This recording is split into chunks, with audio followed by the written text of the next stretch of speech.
স্বামী গরিব হলে স্ত্রীর উচিত দুইটি আমল ঘরের মধ্যে বেশি করা, তাহলে ওই স্বামীর পরিবারে আল্লাহ রাব্বুল আলামিন দরিদ্রতা দূর করে দিবেন। মনে রাখবেন, স্ত্রীর যে রিজিক আল্লাহ রাব্বুল আলামিন দান করেন, এই রিজিক কিন্তু স্বামীর মাধ্যমে আল্লাহ রাব্বুল আলামিন দিয়ে থাকেন, কারণ উপার্জন করে স্বামী। সুতরাং কোন স্ত্রী যদি এই দুইটি আমল করে, তাহলে তার আমল নামায় তার কপালে যে আল্লাহ অজস্র রিজিকের ব্যবস্থা করে দিবেন, এই রিজিকটা স্বামীর মাধ্যমে চলে আসবে, যার কারণে স্বামীকে আল্লাহ রাব্বুল আলামিন সে সচ্ছলতা দান করবেন। এবং যেই ঘরে পড়া হয়, ওই ঘরে সচরাচর অভাব হয় না।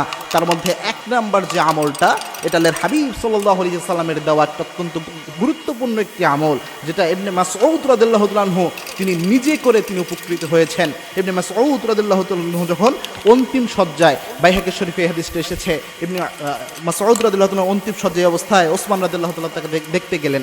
দেখতে গিয়ে বললেন, ইবনে মাসউদ, তোমার ঘরে তো তেমন অর্থনৈতিক সচ্ছলতা ভালো নয়, আমি বাইতুল মাল থেকে কিছু অর্থ সম্পদ দিয়ে দেই, যাতে তোমার ভবিষ্যতে তোমার মেয়েরা এটা দিয়ে চলতে পারে, তাদের একটা রিজিকের ব্যবস্থা হয়।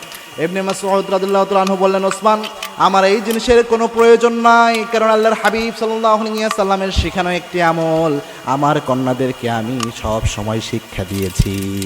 ওসমান রাদিয়াল্লাহু তাআলা আনহু বললেন, কোন আমল?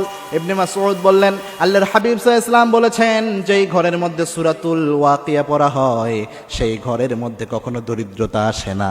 আমার মেয়েদেরকে আমি আদেশ দিয়েছি তারা যেন প্রত্যেক দিন সূরাতুল ওয়াকিয়া পাঠ করে। আমার মেয়েরা সূরাতুল ওয়াকিয়া শিখেছে, এই সূরা ওয়াকিয়ার উপর তারা আমল করে, সুতরাং দরিদ্রতা তাদের আর আসবে না ইনশাআল্লাহ। আপনারা এটা নিয়ে চিন্তা করতে হবে না। এবং কি ইবনে মাসউদ রাদিয়াল্লাহু তাআলা আনহু এই সাহায্যটা তিনি নেন নাই, এবং অরিজিনালি তার মেয়েদেরকে আল্লাহ রাব্বুল আলামিন সচ্ছলতা দিয়েছিলেন। দুই নাম্বার যে আমলটা, এই আমলটা আল্লাহর হাবিব সাল্লাল্লাহু আলাইহি ওয়াসাল্লাম জানিয়েছেন, এবং কি আমলটা অরিজিনালি আল্লাহ রাব্বুল আলামিন নিজেও জানিয়েছেন। এই আমলের কারণে আল্লাহ রাব্বুল আলামিন সচ্ছলতা দান করেন, সেটা হচ্ছে ইস্তেগফারের আমল। আমরা ইস্তেগফারের আমলটা অনেকেই বুঝি না। ইস্তেগফার অনেক গুরুত্বপূর্ণ। আল্লাহর হাবিব সাল্লাল্লাহু আলাইহি ওয়াসাল্লাম ইস্তেগফারের ব্যাপারে অনেক ফজিলত বর্ণনা করেছেন। আল্লাহর হাবিব সাল্লাল্লাহু আলাইহি ওয়াসাল্লাম জানিয়েছেন, মাল্লাযিমাল ইস্তেগফার, ইস্তেগফারের সাথে যে ব্যক্তি লেগে থাকে, ওই ব্যক্তিকে আল্লাহ রাব্বুল আলামিন তিনটা পুরস্কার দান করেন।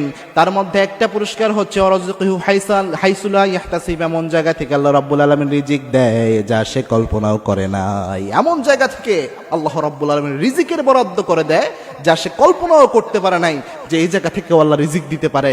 সুতরাং মা বোনরা যদি সব অবস্থায় তারা যদি ইস্তেগফারের আমল করতে পারে, এই ইস্তেগফারের কারণে তাদের রিজিকে আল্লাহ রাব্বুল আলামিন প্রাচুর্যতা দান করবেন, এবং এই প্রাচুর্যতার অংশ তার স্বামীর মাধ্যমে আল্লাহ রাব্বুল আলামিন দিয়ে দিবেন। সুতরাং তাদেরকে আল্লাহ রাব্বুল আলামিন এই বারাকা দান করবেন। মনে রাখবেন, রিজিকের একচ্ছত্র মালিকানা কিন্তু আল্লাহ রাব্বুল